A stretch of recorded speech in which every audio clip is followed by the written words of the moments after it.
washing machine, fridge, smart TV, air conditioner, kitchen items amati makal kudingmakki home appliances kidamak hoina waningai lekte.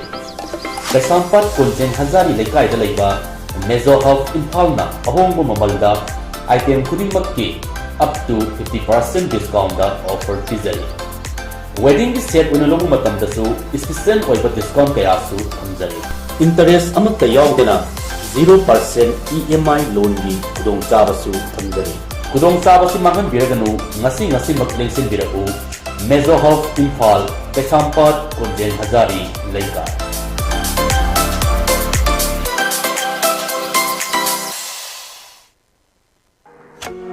Adom gari macha darkar oibibra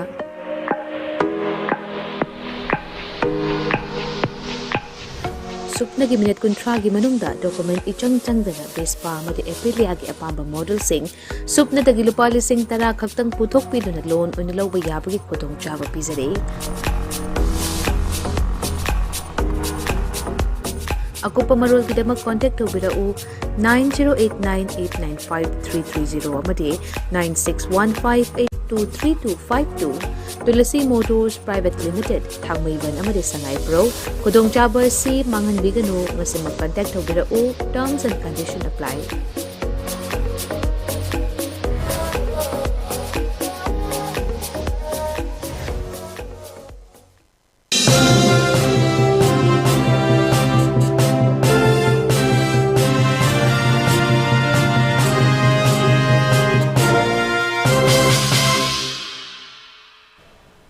Hello and a very good evening. Welcome to ELITETV's Open Debate in English. I'm Utpala Longjam, your host for tonight. Education, which was meant to reform human behavior, appears to have failed to achieve its goal. Rather, it has further confused students in their directed path. The lack of a standard method of learning, teaching has made a particular course different for different individual. Education system in India carries the colonial baggage shouldered by us for decades now. It is a structure that was built to produce civil servants, clerks, and bureaucrats who could do the routine job. Not much has changed in the objective of our education system even today. Now we have engineers being produced in bulk, creating imbalance in the demand and supply in the job market. The same old rote learning mentality of students to score the highest marks holds priority, not only for the students, but their guiding angels, parents, and teachers. There is a thin line drawn between an educated and talented individual. Anyone with a first-class degree is preferred over a hard-working and talented student who scores in an average slot.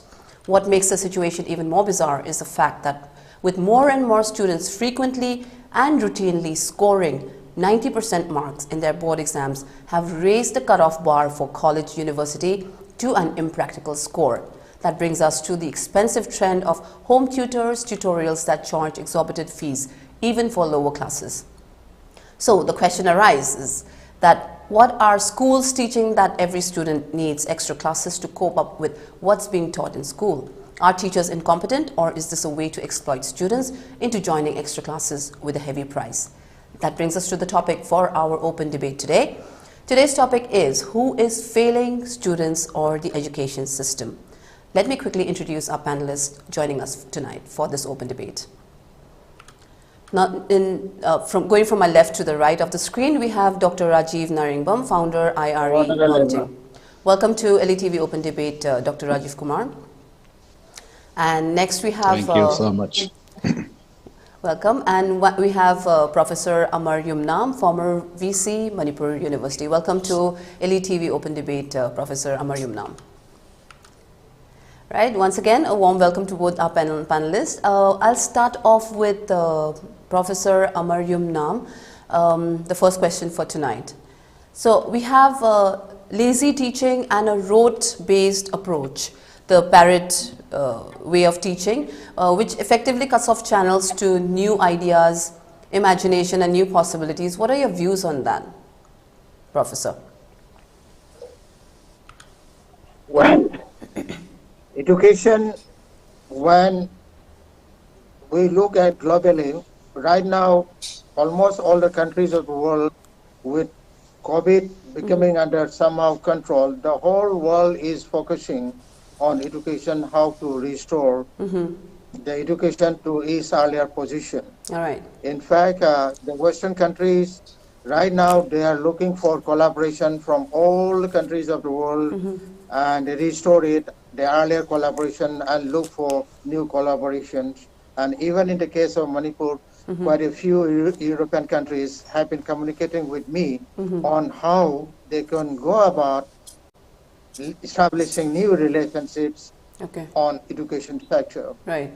Well, coming back to the scenario in India, right now education happens to be the sector where least attention is being given. Attention is being given somewhere else, and Manipur, almost like the national scenario, Manipur also seems to be a case where least attention is being given to the education sector, recover it from the COVID damages which this sector has suffered. But unfortunately, what has happened is that the damages caused to this sector is at different levels, and the damages caused at the primary level is the worst scenario.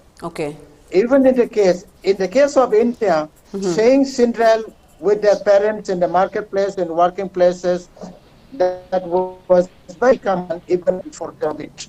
But in the case of Manipur, after COVID, and right now what is visible is that parents have started taking their children to working places, and the mothers are being seen in the marketplaces selling their products instead of going to the school.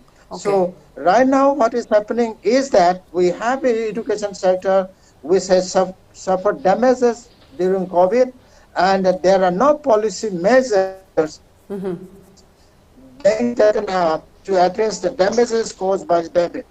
So this is the scenario where, well, earlier scenario was not very good, and COVID has got lots of damages in different stages of education, and there is no policy address of these issues. Let us with this.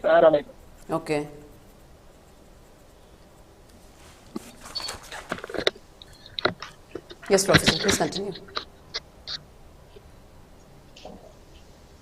Yes, Professor, please continue. Okay. Well, what is happening is that in Manipur, the biggest strength of Manipur was the performance at the primary sector. Almost the parents took every care to see to it that, at least in the valley, parents took every care to see to it that almost all the children attend school.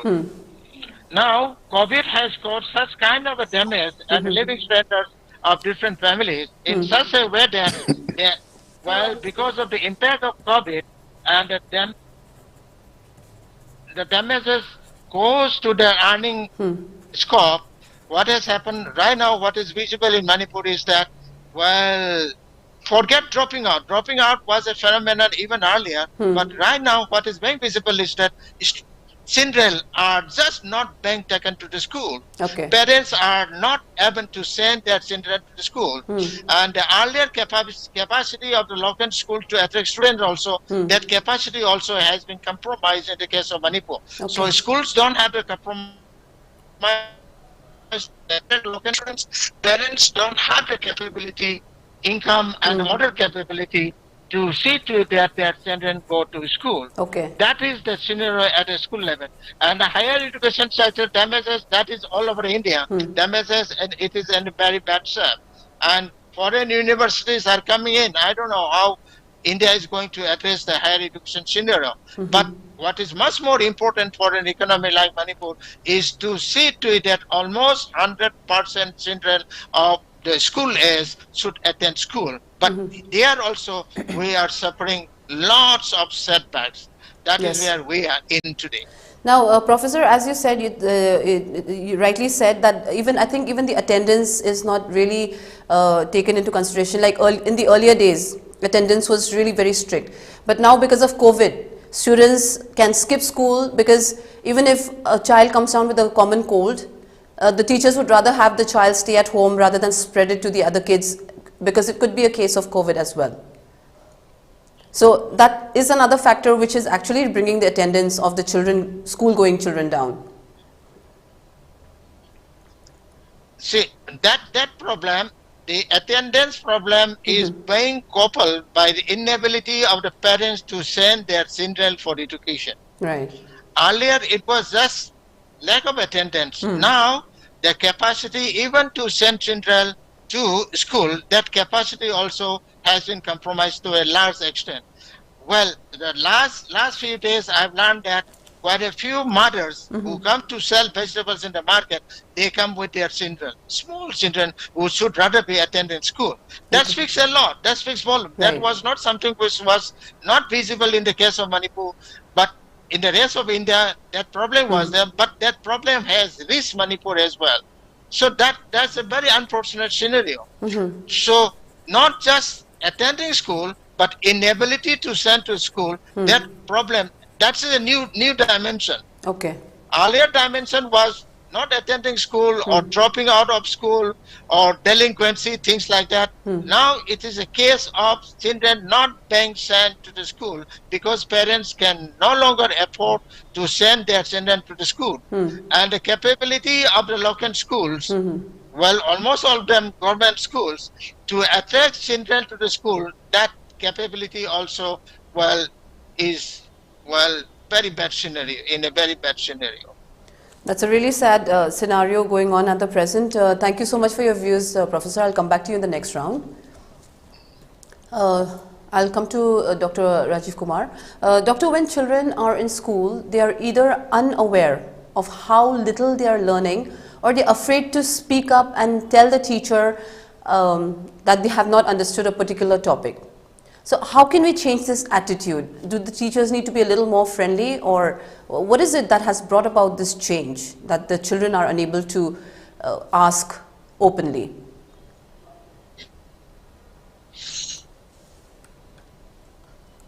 No, Dr. Rajivkumar, you're on mute. Can you unmute? Okay. Yeah, thank you. Yeah, sure. No, sorry. It's a beautiful question, and moreover, it's about the etiquettes and the behavior of the teacher. It's really, yeah, we have to say that it's a relation between the children and the teacher. Now here it's a big question that most of the children are under the supervision of the teachers. Right. But sometimes when the teachers are very strict, without any basis, the students are reluctant to ask any questions, any doubts. When they have any topic confusion, so they must be free to ask and to inquire about the matter, what is the purpose of teaching. So moreover, now the teachers here, we are watching that the teachers are actually trained, but not practically. Okay. The teachers are to be very friendly. Right. The friendly teachers are quite different because they have to see the psychological aspect, the physiological aspect, and different areas they have to see. Right. So when they scold a child, we have to see certain parameters. What is the background of the children, the moral of the children, why the children is having a failure in the performance. So it's about something. It's a wholesome thing. And now the teachers are sometimes they are using the tools of punishment, Right. just to control the children. This is the factor why the children are very much frightened and they are not comfortable to ask any queries or any questions on their doubt. So here we have to see that the teachers need to be very friendly. They have to be very open up, Okay. and they have to give a chance for every children to inquire any type of questions. When they have any confusion in any part of the topic, they can inquire and ask anything. So this liberty is not given actually sometimes. When the children are notoriously or nonsensely, they ask many questions because right. children are children. Yes. Because they are very intelligent at the same time, because they ask beyond the capacity of the teachers also sometimes. So this is the reason why the teachers are not resistant. They are reactive on that. So they don't want to be embarrassed also in front of all the children. Right. But sometimes the teachers has to be very submissive when they don't understand any questions, because children ask very intelligent questions. Right. Though they don't know the concept, because they are not intentional to harass or to embrace any teachers, but they ask innocently what is the factor of these queries. So teachers, in order to control such type of emotions, sometimes of such type of the moments, they try to threaten the children in front of the classes. This is why children are so reluctant and they don't want to ask any questions when they have special doubts on any part of the topic. Right. So this is the reason why the teachers are sometimes they are not negotiating the burdens of the children. This is another part. Then another part is the teachers sometimes, there are two types of teachers we have to see. Teachers, the born teacher, and the made teacher. Okay. Sometimes this, in the 21st century, we are not creating the born teacher. Yes. We are using the created or the made teacher. Right. Because we teach them certain curriculums, the certain steps which are needed for teaching, but they don't, since they are not born teachers, they are not using it seriously. Absolutely. This is the reason why, because the born teachers are quite different, because they are inborn talent. There are inborn talents which they have from the early stages. Right. So when they are in this profession, they are using this skill, special skills, without any special professional courses like B.Ed, M.Ed, or anything, even D.Ed also, D.Ed. So without this, also they can at least monitor very harmoniously with the children. They can control, they can use their own techniques by themselves. But with these sophisticated techniques of B.Ed or M.Ed or even D.Ed, they can use it far much better. Right. But in the present condition, what we do is any student, any teachers like graduate teachers or any like M.Ed teachers, when they went for any professional courses before, like, because they have many professional courses like doctors, engineers, when they fell in this such type of ambitions, they convert back and change their track of profession into the teaching. As a time pass or anything. So this is the main reason why they are not considerable. They are not serious on the teaching, and they are not considering the PT conditions of the children. Right. So what I must say here in the first part of the thing is the teachers need to be emotionally very understood. Right. They have to understand the empathy of the children, not the sympathy, but the empathy of the children, because they have to understand the condition where the children are facing the problems. Right. So this is a very special part of the thing, because teaching can be made only when the children are ready. Right. And the children has to be ready when they are emotionally attached to that. So this is the little confusion we have. But I will come back to the better questions with this. But the first question is like this is what I see in my perspective. Okay. Thank you so much. Thank you for your views, Doctor. I'll come back to you in the second round. I'll move to Professor Yumnam. Professor, we have known for years. Let me add to what Dr. Rajiv is Yes, saying. please go ahead. Yeah, he has brought in the issue of teachers. Well, at least at the school level, the role of teachers is very, very paramount. Right. I have had the personal opportunity, thanks to God, to see how education happens in both the United States of America and China. Okay. Not just 1-2 days visiting, but for the longer periods, I have had an opportunity to observe in these two countries. Okay. Well, ultimately, it is the teacher who has a more important role. The teachers themselves took attention, and the teachers themselves, while they were being selected, well, they will be subject to lots of psychologists. Okay. When it comes to appointing school teachers in both these countries, well, the psychologists will examine the psychological status of would-be teachers. Okay. But in the case of India or Manipur, the situation is very, very different. Well, the way things are, the teachers themselves most of the teachers in the government schools, and government schools are the ones who have to address to the larger requirements of the state. Well, teachers themselves are under immense tension on how to repay. Okay. I think you understand now what I mean. Yes, absolutely. Well, teachers are already under certain pressure. They cannot fully commit themselves to the psychological pressure of the children to learn. So they are already occupied in certain things. Okay, Also, Professor, may I interrupt you here? The pressure, may I interrupt you here? This pressure that you're talking about, the teachers, the government school teachers, what kind of pressure is it that they're facing? Apart from pressure from for teaching children. I'm not getting what you mean. You mentioned about pressure that the teachers face in government schools. So what are some of? We know how we know how they go through the appointment process. Okay. Yes. It's financially a very, very costly affair. Absolutely right. You know the salary of the teachers also. Right. You know the family background of quite a few teachers as well. They are already under obligation to repay what they have utilized to get into the profession of teachers. Okay. But if we look at the teachers anywhere in the world, well, they are to be free from any kind of a tension. The only tension the teachers should be on how to make the children educated. Yes, absolutely.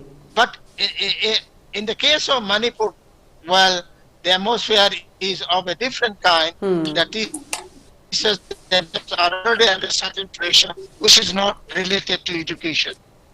Right. That is where we are in. So at least for the sake of society, we need to free education from this kind of problems. And unless we do that, we will never be able to produce fully competitive children. Well, Manipur strength is that we have so many children in Europe, America, anywhere in the world, Hong Kong, Japan, things like that.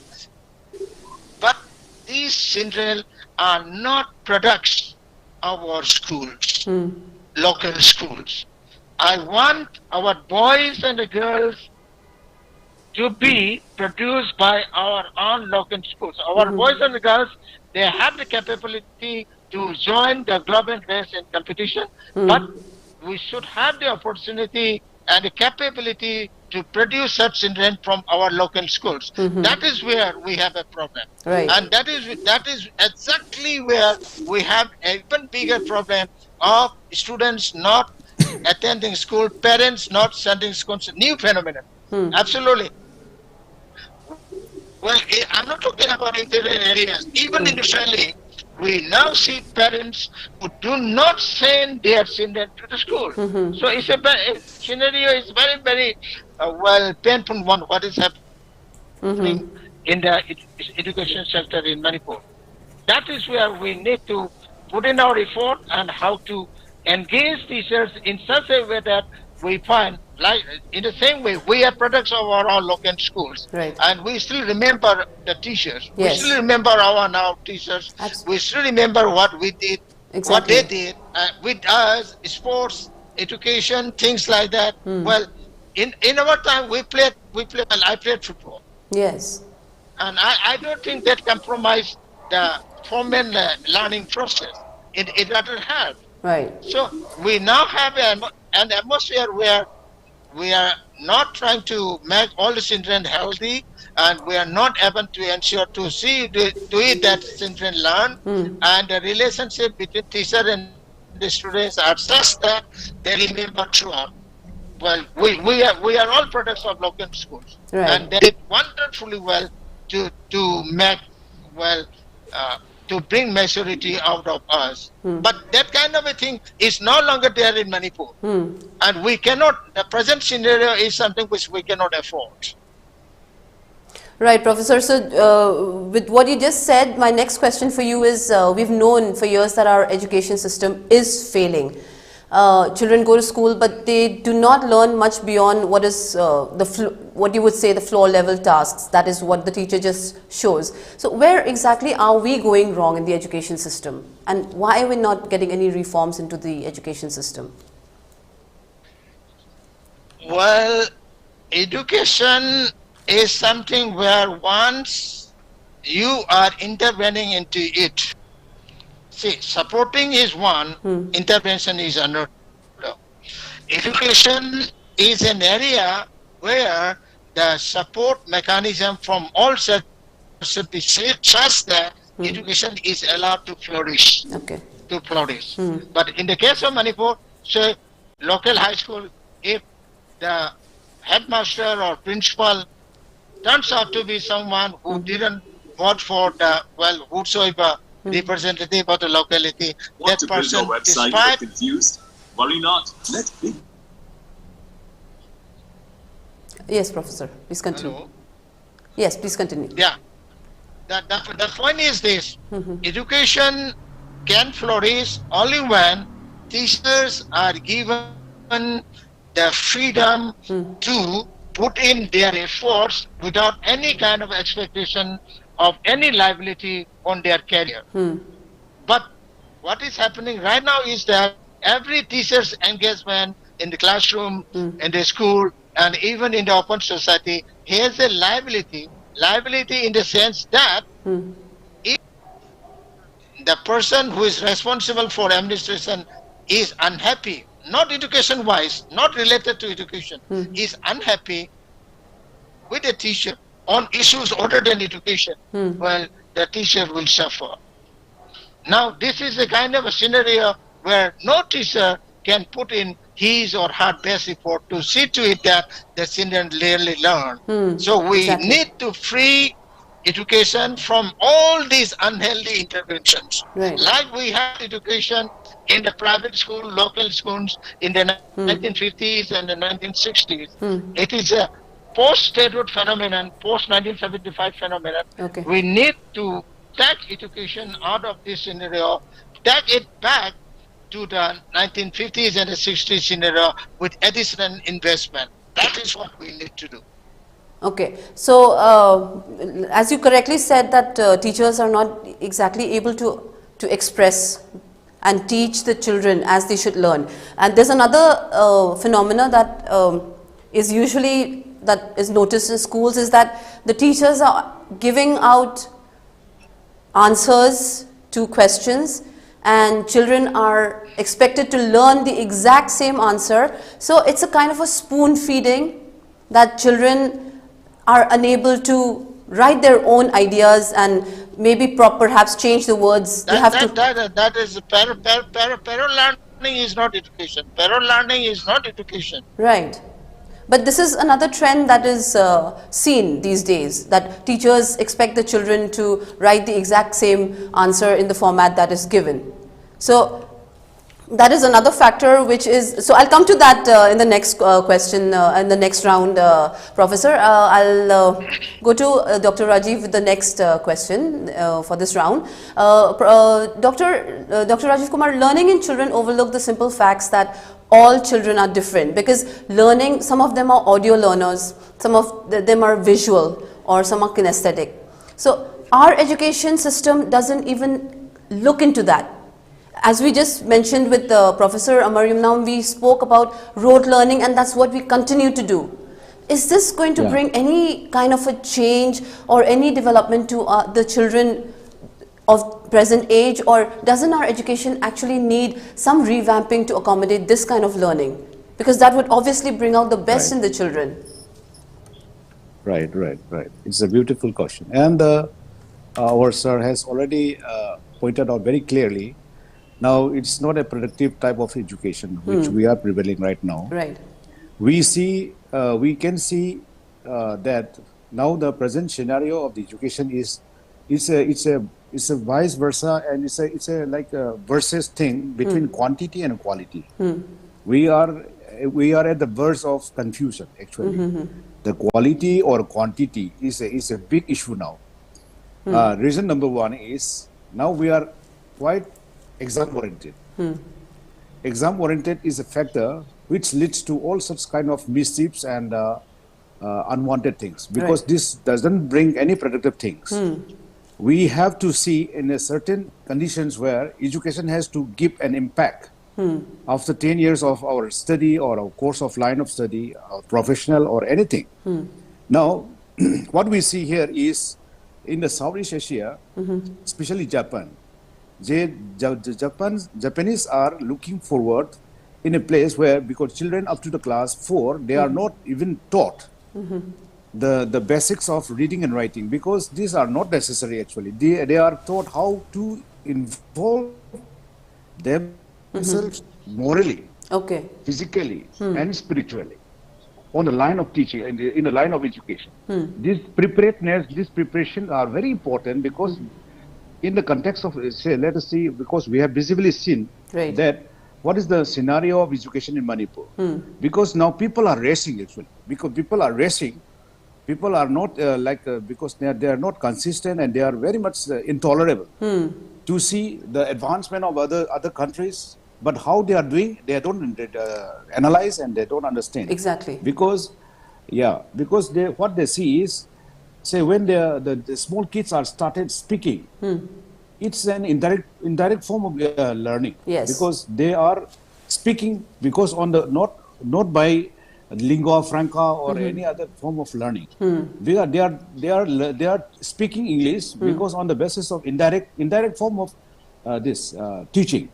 So what Japan is doing is, because they prepared the children to morally prepared, and they can started giving food. They started stepping on the education only after class at the age of about 8 to 9 years. Okay. When they reach 9 to 10 years, they can start any form of learning, because they are quite mature in their this cognitive domain, affective domain, and psychological domain, because they are all prepared. So they can catch up any form. Yeah, moral education. Moral education is the basic foundation of any form of education. Okay. Otherwise, life skill educations are very ignorant in our context, because people are exam oriented. People are racing for the marks. Yes. And quality and a predictive base of life skill types of educations are quite neglected. People just doesn't want it. And this is the main reason why, when the children are scoring very high marks, even 90 to 100 marks, they are not contributing any part of the basic needs, basic contribution in a family even. Absolutely. Because in our some decades back, when even our sir has also rightly pointed that some decades back, up to 30, 40 years back, 4-5 decades back, the form of learning was quite comparable with like Vedic type and Upanishads type, because they are Gurukul type. Even when they see the teachers, they are bowing the teachers in front of the teachers. They are respecting. This type of are not seen, because we are digital, because we are digitally divided now. We are digitally divided because we think that the advancement of the computers, the advancement of these smartphones, they are dominating. And we think that this type of education is far advanced. Yes, visually we are far advanced, but ignorantly we are not morally advanced. Absolutely. This is what I can say. I think we are really lacking in the moral sector. That's like completely overlooked, and like you just said, it's all exam oriented. Yeah. Right. One more addition, which before I hand it to please continue. We are quite confused with two things. Two types of monitoring at children. Right. One is the evaluation, which is less time taking. Right. Which is not that painful by the teachers.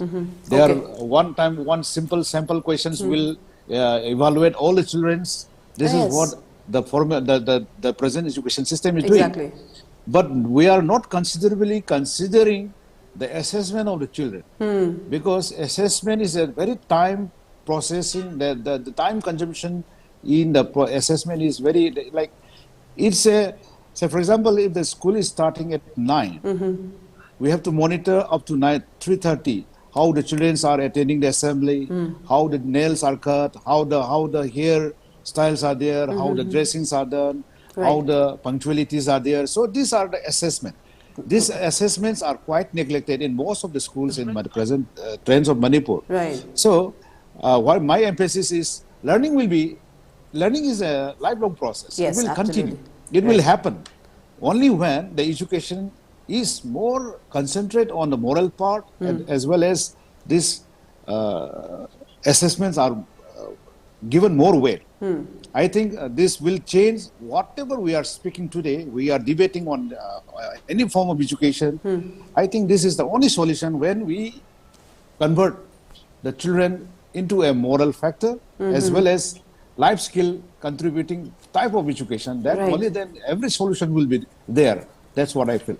I completely agree with you, Doctor, and yes, this is something which is really, really lacking in today's education system. Thank you so much. I'll come back to you in the next round. Professor Yumnam, as we were talking about, as Dr. Rajivkumar just said, that it's become an exam-oriented education system now. So this is where private tuitions are coming up, and private tuitions have become a necessity sort of a thing. So do you think it's a necessary evil, or can it be avoided, and should it be avoided? Well, this is exactly the explanation which Dr. Rajiv has given. We are now oriented for evaluation rather than assessment. Right. That the child has to commit to memory and answer. Well, it cannot be that there has to be only one answer.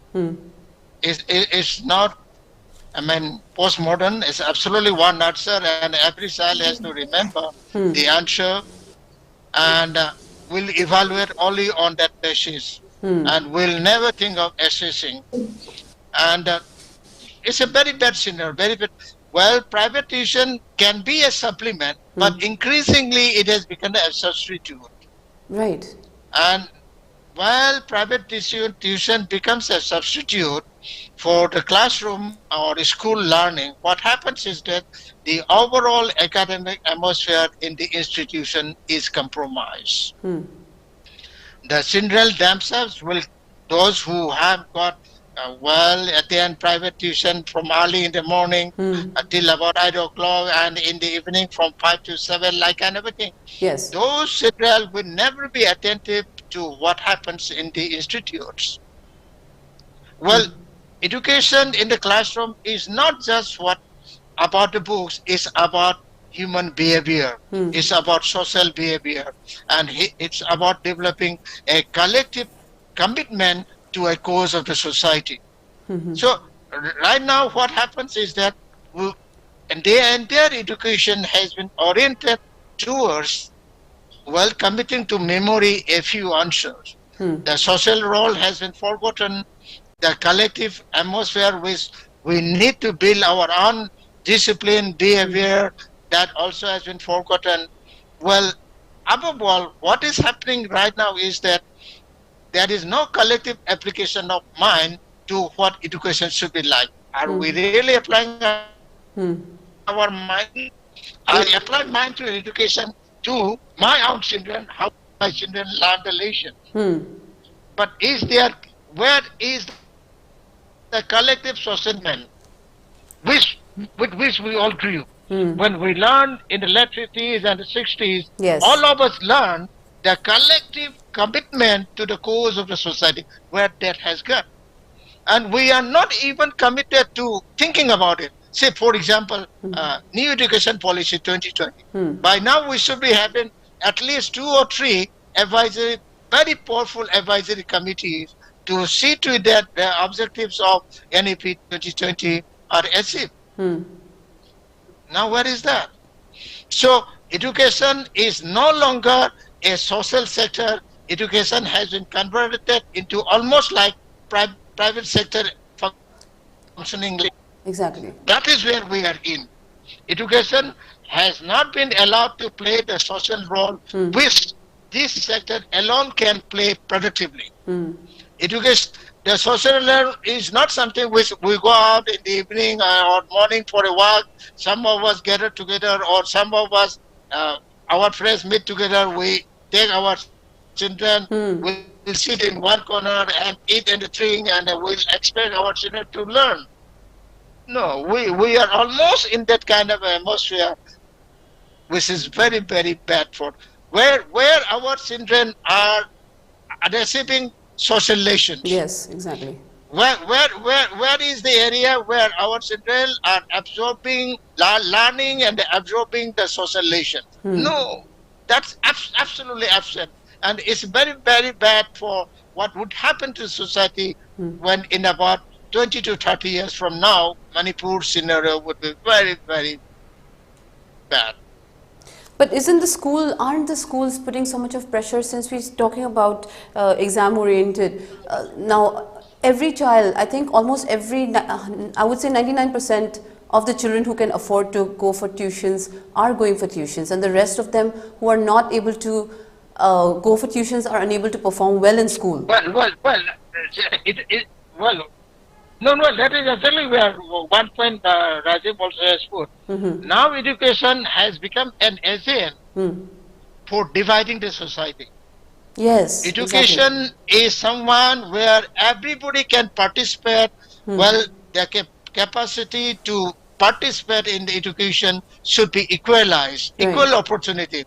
Now what is happening is that education is now a factor dividing the children. Those who can afford go for the private school, things like that. Yes. Education has become a sector where you can earn. Lots of earnings can be there, but non-earning where education should be provided. Government schools, the teachers are, the way teachers in government schools get appointed, and the way with which they attain the schools. We are not applying. Right now, Manipur as a society has no mind applying to the cause of education. We are not applying our mind. We are just allowing education to happen as it is. And no society in the world can grow, can move forward without application of mind to the education sector. For example, Maldives.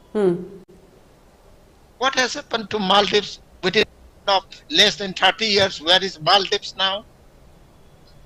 It's because of what has happened to the education scenario and the social cause which education has served in Maldives has been wonderful. And for example, Hong Kong, of course, China is trying to target within their fault, but what has performed in the education sector in Hong Kong is the going together of social commitment with education. No distinction between social cause and learning. So education was being undertaken as pure social sector activity where you learn about social responsibility at the same time the various technical advances in whatever discipline. But in the case of Manipur, education is completely cut off from the social role, and the way dynamics of education sector in Manipur is altogether a different kind, and the teachers also, the relationship between teachers and education, is not there. The teachers have relationship and obligations somewhere else, not to the cause of education. And we can't afford. Unfortunately, in the society which has yet to attain a certain level, a satisfactory level of development, we are experiencing that in the case of Manipur. And education already is, even in America, they said education is causing inequality, despite the fact that they tried their level best to ensure that almost all the children education. But in the case of Manipur, education is now a divisive factor, not a socially stabilizing factor. Okay. That is where we are in. Right, thank you, Professor. I'll come back to you in the next round. Dr. Rajivkumar, continuing with what Professor Amar Yumnam just said about becoming a social factor here. In Manipur, Do you think that what could be the reason for such, like, we're talking about education and the social thing, and we see that there's a lot of growth in private coaching centers, and also schools are cropping up everywhere. Anybody who has a little money can open up an institute, because they know that education is one field where they can invest and they get I mean, there are children born, that's a fact, that children are always going to be there for an education. So that's become a business, a successful business, I would say, if it's if they are managed to open a school. So now what's happening is we are just producing literate people rather than educated people. So why is this happening? What could be the reason that these private coaching centers or schools, private schools, are cropping up everywhere? Are we unconsciously or in a way encouraging such centers?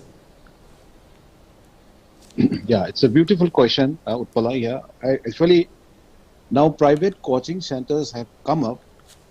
Moreover, there are Muslim growth of schools, education centers. Is nothing but because we are very ignorant. We don't know the basic things about education. What is the actual meaning of education is not really understood by the general mass. Because in the Manipur, because what we see, we have a trend that when we are doing some business by owning some Tata Sumo or some other, like any sort of vehicle, when it is progressing, people started racing for the same profession. Yes. People, because they don't want to think otherwise. Yes. Other concepts of entrepreneurship. Because we are very much concerned about copying the thing of the previous past. Yes. Anybody who has run a business or doing some certain thing, because they get after this and rest, we will die together, nothing else. Yes. Because we race together and we will die together, because we are not franchising our own different ideas. We are not doing any certain things, whatever we intend to like do it. But we copy everything. We copy everything, and this is what really happening in the examination also, because we copy what the teachers are writing. Right. Because children are not doing their own creativity. Absolutely. They are not writing even one sentence of their own. Right. Because say when they are writing an essay on water, everything is visible and they can see everything. They can experience whatever, even food. They can fill in and they can see it. But why the children are not able to write and create their own sentence or words? Yes. Why? Because we don't make an expertise. Right. We don't let them we don't let them do it freely. This is the reason why children are failing every now and then. Now, this is the protocol why now the teachers, especially the private teachers, because they are also racing, because they are quite educated and they are not doing as per their profession, because as their qualification is very high, they are capable of teaching also. So when the students are, the parents are after the marks, so they are at least capable of giving good marks. They can teach what the as per the requirement of the parents. So they are doing their own job. Now the contradictory part is the private coaching has become a fashion. Yes.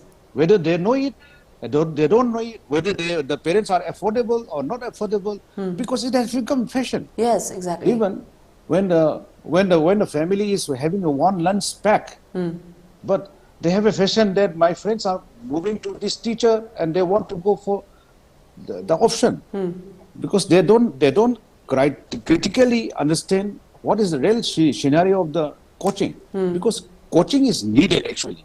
Coaching is needed only to enhance and to clarify their doubts. Special coachings are actually required just to clarify their doubts. This is, and it's also not time bound. It's like, for example, in other like metropolitan cities, teachers, students are also doing coaching. Yes. But they are not doing in front of any, like it's now in Manipur, you see, we are experiencing that there are big coaching centers. It becomes a fashion. Yes. It's running like a school.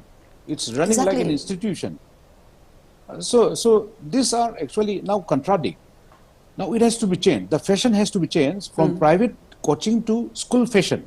School fashion where children are very much interested and they enjoy the paradise and the paradigm of the school. The complex of the school is everything, every nook and corner of the school has to become a paradise of the children. Only then it will become the shift of the fashion will change from the private to the school. Now, even if we have a small plot of land, we have a big sangoi. Yes, open and we open. started our own business. One I don't know. This concept has, because they are establishing the thing ignorantly, I should say, because they don't know the basic concepts, and the people are also demanding. Yes. Without knowingly or unknowingly, I don't know, but the parents are very ignorant, and they are racing. Actually, they are racing on the quality, but they really doesn't understand what is the actual fact of the quality. Actually, quality has to be a life impacting form of education, which is very much enriched with life skill. Right. And today, life skill educations are failing. Like anything, it will degrade. As Absolutely. our son, Amar has also rightly said, after 30 or 40 years, we will degrade and we will die together. This is what. And now the postgraduate and the even graduate are mushrooming like anything without any understanding, because we are not having any centers where the children are given guidance and counseling of the course. After class 10, what the children should opt, it should be science, arts or commerce. They are ignorantly choosing, and most of the higher secondary schools are almost under, not 90% or 70% are science. We can hardly see any institutions having arts or commerce. In some like Jain Digambar or something, even EK, they are having arts and commerce. There are very limited institutions having arts and science, this arts and commerce. Right. Because people demand. Science. People demand. And the financial burden for establishing an institution in as for arts and science are quite different. Because people are demanding science. I don't know why. Because when they offer a stream, they should at least understand why my son or daughter is opting for science. Right. They have to see certain end part. Why even I ask my B.Ed teachers also, my B.Ed trainees also, why you are choosing this science? Why you are teaching science? And why they are teaching mathematics? Because they don't conceptually understand why they are teaching this mathematics and why they are teaching this science. Because science has a reason to teach. Similarly, arts also has a certain reasons to teach. Because without understanding these concepts, why should we teach a child? Right. The science or arts, any stream. So this is, here we are quite contradict. And finally, what I should not take much long. What I must say is the fashion in the private school, private coaching center has to be shifted to the schools. When the school, very limited school or very concerned school, has to be modeled, and it has to be a place where it becomes a paradise for the children. Every nook on the corners of the campus must be a paradise for the children, because when they enter the campus, when they are residing in the campus, they feel very free to learn any form of education, any life skill part, even presentation part, morally, physically, spiritually, everything has to be there. Yes. That's what I said, I feel. And because now private, I am not discouraging the private, because private has to be a very specialized thing just to enrich and clarify the concepts, whatever the children are having. They cannot be like, when they cannot get the things what in the schools, they can get it from the private sector. But it should not be a fashionable thing. And that's what I feel, because they are also quite educated, and they are also contributing as per the demands of the parents. Right. But this has to be now, the mindset has to be changed, and that's what I can say. Thank you so much. Thank you, Dr. Rajivkumar. I think what I'd like to add to what you just said is there are schools outside Manipur where they have concept-based learning rather than the rote learning. Rote learning is considered a very traditional form of teaching, and they have actually given up on traditional form of teaching, and they do have concept based learning where children do not learn 1 ones are 1, 2 twos are 2, 2 twos are 4. They go by calculation, and they understand the actual meaning. Yes, the concept, they understand the concept. The table countings, And that is completely lacking in our place, and I think even smaller kids have require tuitions, which is very, very surprising, because in our times we didn't need tuitions at all, even till 10th grade. So it's a very funny factor that these days it's trending more than the need for it. I just want to add one more here, because just let me intervene here.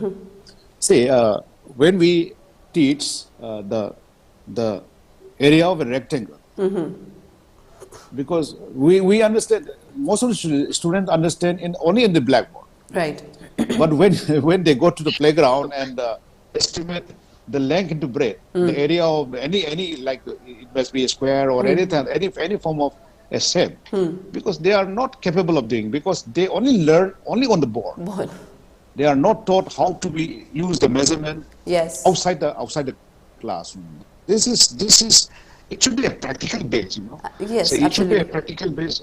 When we study agriculture, why there should be a small campus where the kitchen gardens are there, and the hedgerow how it should be dig, and how the water supply has to be done. It can be practically demonstrated, and they can also enhance in the life skill when they are not getting any job outside their completion of the education, because they can do certain things for their living and their earning also.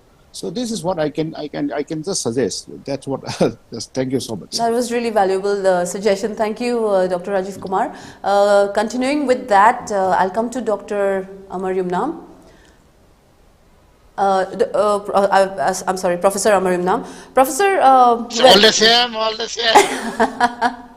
Okay, so Professor, we're talking about private tuitions right now. So, and it's become, like we said, we were just talking about how it's become a trend for all the students to go for coaching or have private tutors coming home and teaching them. So basically what's happening is they're not really learning anything in school, and they're becoming dependent on somebody to teach them, and they're not making the effort to understand.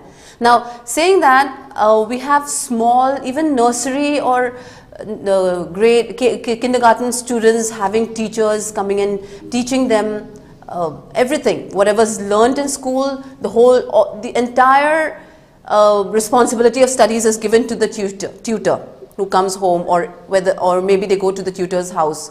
So, do you think such private tuitions should be avoided in early childhood, and how can we avoid these? Well, when it comes to education, my own field also is education, and I feel in this sector for almost half a century. Now, when we look at the education scenario in Manipur, the time has come for us not to take out one scenario here or one picture here and try to correct it, things like that. The time has come for us to have a comprehensive look at education itself as a whole, not take out one part or another tuition. Right now, what Manipur demands is, well, a reading and a rediscovery of what education we are right now experiencing, and what are the areas where we need interventions, and what kind of a scenario or what kind of education Manipur needs. So time is now for us to have a very powerful committee who will examine the education sector scenario and expect a comprehensive report, because this kind of discussion, some points will be emphasized and people will forget and nothing will happen.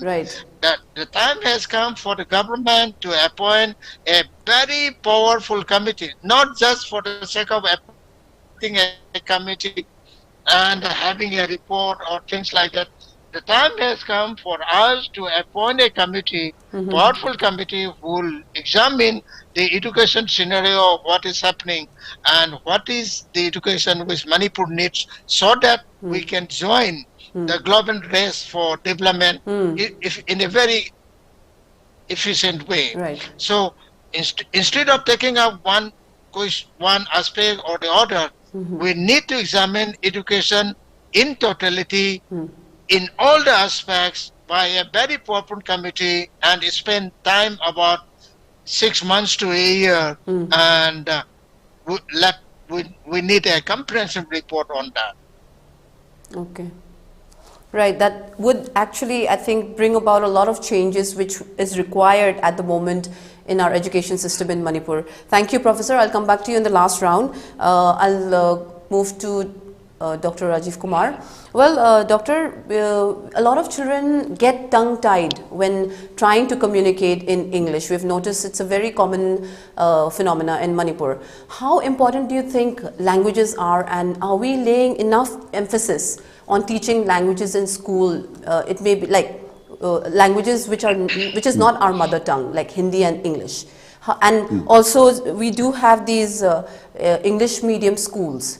Now we call them English medium, but they're actually, the medium is actually the mother tongue, the Manipuri medium, or I would say bilingual. Now, how do you think this would impact students? Do you think we should stick to English and teach them the concepts in English, or do you think we should stick to just one language and teach them, or do you think bilingual is okay? Okay, it's a beautiful question actually. Thank you. Yeah, we can adopt any form of thing, but we have to be very serious on the thing, any of the thing, because bilingual is also very important. It's a very powerful thing. Sometimes the direct form of teaching, the direct method, is also very important in the language teaching, because sometimes see any foreigners coming to Manipur and born and brought up in Manipur will speak Manipuri like their own mother tongue. Yes. It is direct. So, and what we are doing is the pretension and the adaptations by copying the similarities of other English-speaking people. That's what we are doing right now. Right. And we also have a trend that children are taught by speaking our choice of language, like maybe English or any other language. But it doesn't make any sense that we need to really clarify the meaning, because bilingual is a very powerful here, because what I mean to say is it's a very fast learning also. At the same time, they can also understand the interpretation of the meanings, the conceptual, even the clarity, the mother, the tongue, the phonic sound, the phoneme sound can all be narrated by the bilingual. We can also give a demonstration by the teachers, the language teacher, the phoneme sound, the bilingual, the tone, the modulation, the pitch, the rhythm, the punch of the throw of any form of language has to be demonstrated by the teachers. Also elaborating and interpreting on the burdens of the rhymes, the phoneme sound, the punctuations and the syllables of the wording.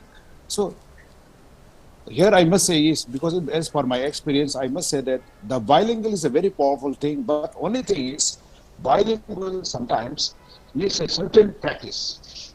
Even though the teachers has already narrated and explained the possibilities, the demonstration and other things, but there should be a place. Say for example, in a week, 2 or 3 days, half will be at bilingual classes. Then 3 part of the days can be a demonstration classes where the children are free to interact and they can communicate with their peer groups and they can speak on any issues, any topics. So there must be a freedom for doing the thing. And here your question is very important in teaching language teaching. Yeah. I almost asked the same question as for my previous also explanation. Why the teachers are teaching language?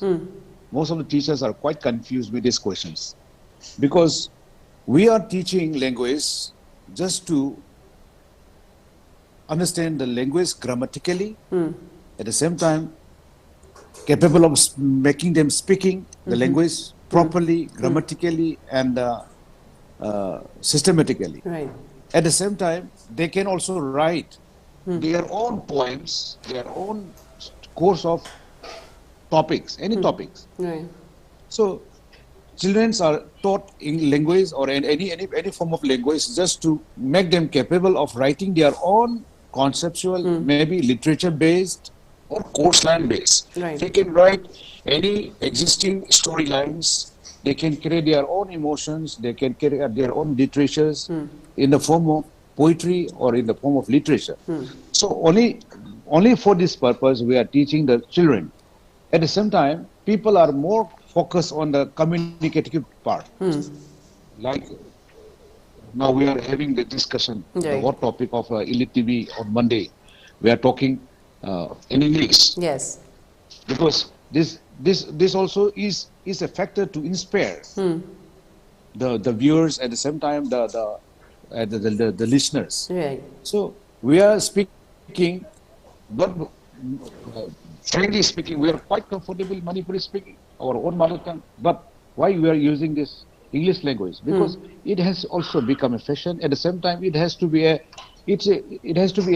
wide range spectator has to be there, because we are finding a place that ELITETV has to put a larger viewers. Yes. Because the language barrier has an end, especially for Manipuris. Right. Because Manipuri speaking has a certain limitation of areas. Yes. But when we speak in Hindi, it has a certain extension. When we speak English, it will go global. That's what we are seeing.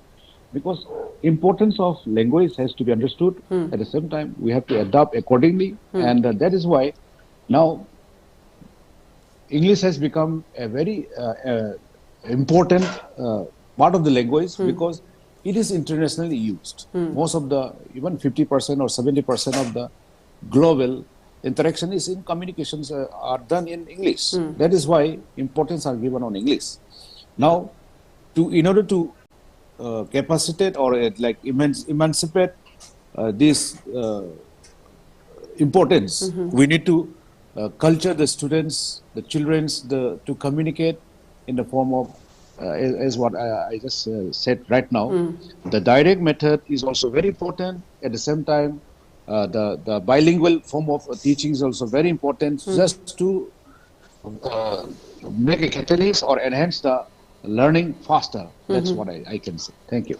Okay, thank you so much for your views. Let me add some points to what Dr. Rajivkumar said. Please carry on. Well, when it comes to language, it is natural that not all will have the same command over any language. And besides, when it comes to language learning, it is also established that the science on psychology is also very, very important.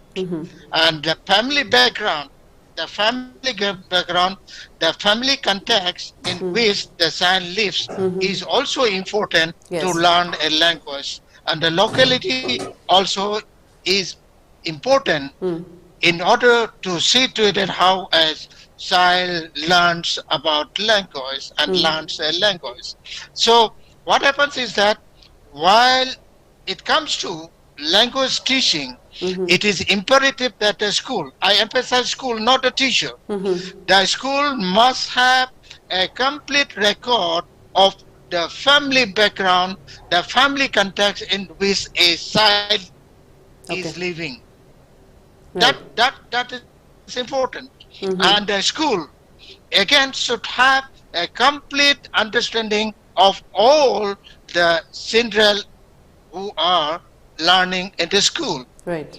And well, all these things, family background and the child's psychology will be discussed by the teachers, by all the teachers attending to a particular class. This is how education should go about when it comes to language. But in the case of Manipur, it was there. While we were students, it was there. Well, a particular child was looking very tired, we still remember our teacher asking our classmate, "Hey, did you go to the paddy field with your parents?" And that is absolutely very loving way of taking the child Yes. back to the classroom atmosphere. Now, nothing of that kind. Right. There is no relationship with all those things. It's purely mechanical. Language teaching in a very mechanical form that will continue. Will we not bother to know anything about the child's family background, family context, local atmosphere, and